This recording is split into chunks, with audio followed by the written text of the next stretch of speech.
24 big exclusive. Modelling ജോലി വാഗ്ദാനം ചെയ്ത യുവതികളെ വിദേശത്തെത്തിച്ച് ലൈംഗിക ചൂഷണത്തിനിരയാക്കിയ സംഭവത്തിൽ ഞെട്ടിക്കുന്ന വിവരങ്ങൾ പുറത്തുവിട്ട് 24. ദുബായിലെത്തിച്ച് മയക്കുമരുന്ന് നൽകിയ ശേഷമാണ് ക്രൂരപീഡനമെന്ന് പരാതിക്കാരി വെളിപ്പെടുത്തി. ദുബായിൽ എത്തുന്ന വരെ എനിക്കറിയില്ലായിരുന്നു ഇങ്ങനെ ഒരു ജോബാണ് ഇവർ ഉദ്ദേശിച്ചിരുന്നു.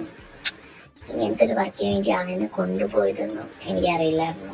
അന്ന് ആദ്യമായിട്ട് ഇവരെന്നോട് പറഞ്ഞു, നിനക്കൊരു ക്ലയന്റ് ഉണ്ട്. ഞാൻ പറയും എനിക്ക് അറ്റൻഡ് ചെയ്യാൻ പറ്റത്തില്ല എന്ന് പറഞ്ഞു.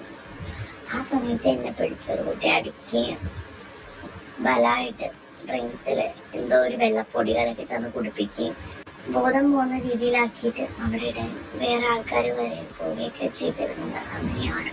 കൂടാതെ എൻ്റെ വീട്ടിലേക്ക് വിളിച്ചിട്ട് എൻ്റെ ഫോൺ ഇവർ കൈക്കലാക്കിയത് പ്രകാരം എൻ്റെ വീട്ടിലേക്ക് വിളിച്ചിട്ട് ഞാൻ ഇവിടെ ലീഗൽ ആക്ടിവിറ്റീസ് ചെയ്യുകയാണെന്നും എന്നെ ഒഴിവാക്കണം എന്നുള്ള രീതിയിലും ഇവര് എന്നെ കൊടുപ്പിച്ച് ഓരോന്നും ചെയ്യുന്ന ഓരോ ആണുങ്ങൾ വരുന്നതും അതും ഇതെല്ലാമായിട്ട് എന്നെ ന്യൂഡ് ഫോട്ടോസ് എടുത്തിട്ട് എൻ്റെ വീട്ടിലേക്ക് കാണിച്ചു കൊടുക്കുകയും ഞാൻ അവിടെ അഴിഞ്ഞാടി നടക്കുകയാണെന്ന് എൻ്റെ ഭർത്താവിനോട് പറയും.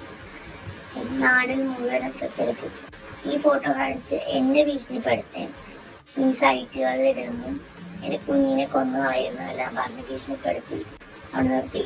കൂടാതെ ഈ ഡ്രഗ്സ് എൻ്റെ ശരീരത്തുള്ളത് കൊണ്ട് അവിടുത്തെ സീരിയനെ കൊണ്ട് പിടിപ്പിക്കുമെന്ന് പറഞ്ഞ് ബ്രൂട്ടലായിട്ട്, വളരെ ബ്രൂട്ടലായിട്ട്.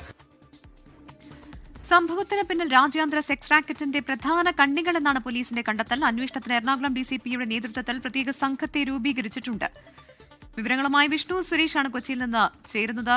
വിഷ്ണു, ഈ പെൺകുട്ടി തന്നെ പറയുന്നുണ്ട് നേരിട്ടത് കൊടിയ പീഡനമാണ്, പണം നൽകിയപ്പോൾ ദുബായിൽ എത്തിച്ചു, പിന്നീട് അവിടെ മയക്കുമരുന്ന് നൽകി, അതിനുശേഷം ഇവരെ പീഡിപ്പിച്ചു എന്ന്. എന്തായാലും ഇപ്പോൾ ഈ പെൺകുട്ടി മാത്രമല്ല, കൂടുതൽ പേർ സ്വാഭാവികമായും പരാതിയുമായി രംഗത്ത് വരാനുള്ള സാഹചര്യമുണ്ട്. പോലീസിന്റെ കണ്ടെത്തൽ നിലവിൽ എന്താണ്? ഈ 3 സ്ത്രീകളെ കൂടാതെ മറ്റാരൊക്കെ ഇതിൽ ഉൾപ്പെട്ടിട്ടുണ്ടെന്നാണ് അവർ പറയുന്നത്?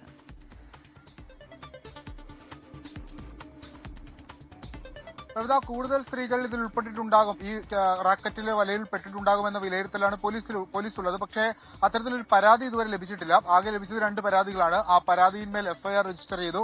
അതിൽ 5 പ്രതികളുണ്ട്. അതിൽ 3 പേരെ പിടികൂടി. ബാക്കി 2 പേർക്കായുള്ള അന്വേഷണം ഊർജിതമാക്കിയിട്ടുണ്ട്. ഇവർ വിദേശത്ത് എന്നാണ് ലഭ്യമാകുന്ന വിവരം. ഈ പെൺകുട്ടിയുടെ വെളിപ്പെടുത്തൽ പ്രകാരം ആ പെൺകുട്ടി തന്നെ അന്നേ ദിവസം ആ ഹോട്ടൽ മുറിയിൽ കണ്ടത്, അല്ലെങ്കിൽ ആ ഫ്ളാറ്റിൽ കണ്ടത് 8ഓളം ആളുകളെയാണ്, 8ഓളം സ്ത്രീകളെ അവിടെ കണ്ടിട്ടുണ്ട്. പലരും മലയാളികളാണെന്ന് ആ പെൺകുട്ടി തന്നെ പറയുകയും ചെയ്തിട്ടുണ്ട്. അങ്ങനെയാണെങ്കിൽ ഇതിന്റെ ഒരു ശൃംഖല വലിയ ശൃംഖലയാണ്. അതുകൊണ്ട് തന്നെയാണ് വിശദമായ അന്വേഷണം നടത്താൻ പോലീസ് ഇപ്പോൾ തീരുമാനിച്ചിരിക്കുന്നത്. അതിനുവേണ്ടി ഒരു SIT രൂപീകരിച്ചിട്ടുണ്ട്. കൊച്ചി DCP അശ്വതി ജിജിക്കാണ് അതിന്റെ ചുമതല. അതിൽ അവരുടെ നേതൃത്വത്തിൽ നടത്തുന്ന അന്വേഷണത്തിൽ കൂടുതൽ വിവരങ്ങൾ വെളിപ്പെടും എന്നുള്ളത് തന്നെയാണ് പ്രതീക്ഷ. ഈ കേസിൽ ഇതുവരെ അതിന്റെ ഒരു മാസ്റ്റർ ബ്രെയിൻ, അല്ലെങ്കിൽ ഇവിടെ നിന്ന് ആളുകളെ കൊണ്ടുപോകുന്ന, പെൺകുട്ടികളെ കൊണ്ടുപോകുന്നതിന്റെ ഒരു മാസ്റ്റർ ബ്രെയിൻ എന്ന് വിശേഷിപ്പിക്കുന്നത് സിന്ധു ആണ്. സിന്ധുവിനെ മുംബൈയിൽ നിന്ന് പിടികൂടിയിട്ടുണ്ട്. ഇങ്ങോട്ടേക്ക് എത്തിച്ചിട്ടില്ല. ഇന്ന് രാത്രിയോടുകൂടിയോ അല്ലെങ്കിൽ നാളെ രാവിലെയോടുകൂടിയേ സിന്ധുവിനെ എത്തിക്കുകയുള്ളൂ. സിന്ധുവിനെ ചോദ്യം ചെയ്യുന്നത് വഴിയാണ് ഇതിൽ കൂടുതൽ എന്താണ് ഇതിന്റെ ലക്ഷ്യം, എത്ര രൂപയാണ് ഇവർക്ക് ലഭ്യമാകുന്നത്, അങ്ങനെ തുടങ്ങിയ വിവരങ്ങളൊക്കെ ലഭിക്കുക എന്നാണ് പോലീസിന്റെ ഒരു വിലയിരുത്തൽ. മറ്റു പ്രതികളെ, അതായത് പിടിയിലായ മഞ്ജുമയെയും അതോടൊപ്പം അലീനയും ഇന്ന് തന്നെ കോടതിയിൽ ഹാജരാക്കി റിമാൻഡ് ഇവരെ വീണ്ടും കസ്റ്റഡിയിൽ വാങ്ങി ചോദ്യം ചെയ്യും. മനുഷ്യക്കടത്ത്, അതോടൊപ്പം തന്നെ ഈ ഗ്യാങ് റേപ്പ് തുടങ്ങിയ വശങ്ങളിലൊക്കെ വിശദമായ അന്വേഷണം നടത്താനാണ് ഇപ്പോൾ തീരുമാനിച്ചിട്ടുള്ളത്. ഒപ്പം കൊച്ചിയിലെ ഗുണ്ടാ നേതാക്കൾക്ക് ഇതുമായി ബന്ധമുണ്ടോ എന്ന കാര്യത്തിലും വിശദമായ പരിശോധന നടത്തും. സംസ്ഥാന വ്യാപകമായി കൂടുതൽ പ്രതികളും കൂടുതൽ പരാതികളും ഉയരാനുള്ള സാധ്യതയുണ്ട്.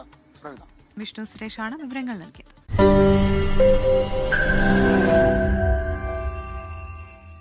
ലോകത്തെവിടെയായാലും ഏത് സമയത്തും 24 വാർത്തകളും ഓഗ്മെന്റഡ് റിയാലിറ്റി പാക്കേജുകളും എക്സ്പ്ലെയിനറുകളും വിശദമായി കാണാൻ ഞങ്ങളുടെ YouTube ചാനൽ നിങ്ങൾക്ക് സബ്സ്ക്രൈബ് ചെയ്യാം.